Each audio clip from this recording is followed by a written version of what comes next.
In 1999, I was 29 and teaching Harlem emotionally disturbed second graders. And I had my master's, and I thought my life was all figured out. The next thing for me was to find a man and settle down. Well, that spring, I went to visit my parents in Florida, and one afternoon, my dad says, "Let's go play some golf, Wendy."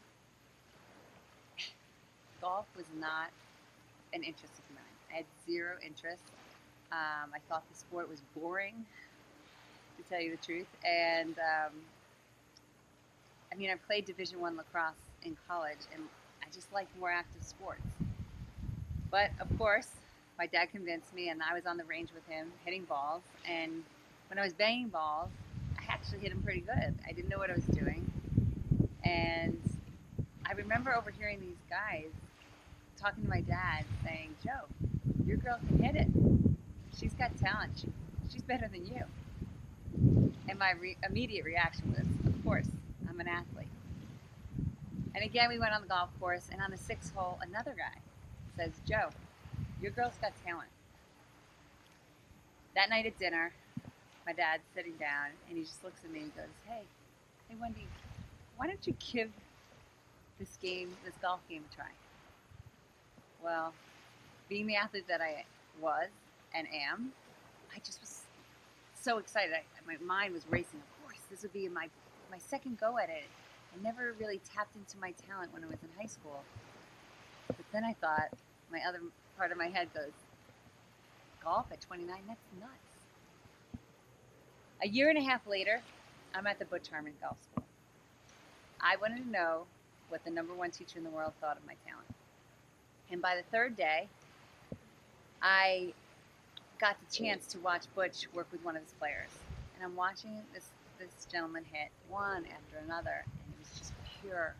And I was just in awe. And I remember sitting there, probably with my mouth was probably wide open. And then the guy stopped, and he looked at me and he says, "I want you to go. I want to see what you've got."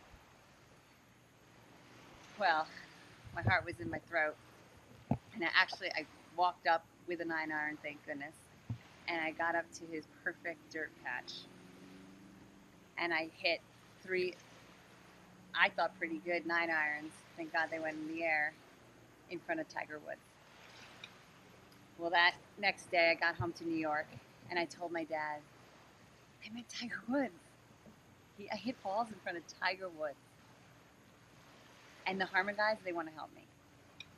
I'm going to move out west. My dad looked at me. He said nothing. I thought, wasn't this the guy who wanted me to go after it? 10 days later, I guess I didn't care what anybody thought, because I packed my bags and I moved to Arizona. I knew one person, and I went after my dream of being a professional golfer. A year and a half later, I'd done it.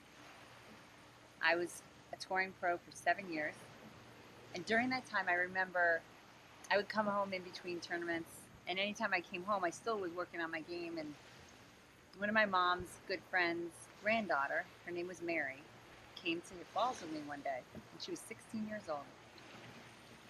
And I remember Mary, I was helping her a little with her swing, and I was curious, how's school going? What do you want to do when you go into college? Do you want to play sports in college? What are you interested in? And every question I asked her was, I don't know. And I remember trying to get a little more information out of her and just trying to give her some advice, to talk to the coach. Maybe she could get some ways to improve her game of her basketball. But everything she said was, I don't know. And I remember saying, "Mary, if I could work half as hard as I did when I was in high school and college playing athletics and academics, if I worked half as hard as I do now in my 30s playing golf, I could have been so much more." I remember looking at Mary when I said that, and something clicked. This is why I coach. I was just like Mary. I had a lot of talent. I had a lot of ambition, but I didn't know what to do with it. So I just showed up. I just did what was expected of me. And I really never got to see my true talent. My mission and passion is to work with individuals that are ignited to want to be their best, but they don't know how. The question is, do you want to be a contender in life, or you want to dabble?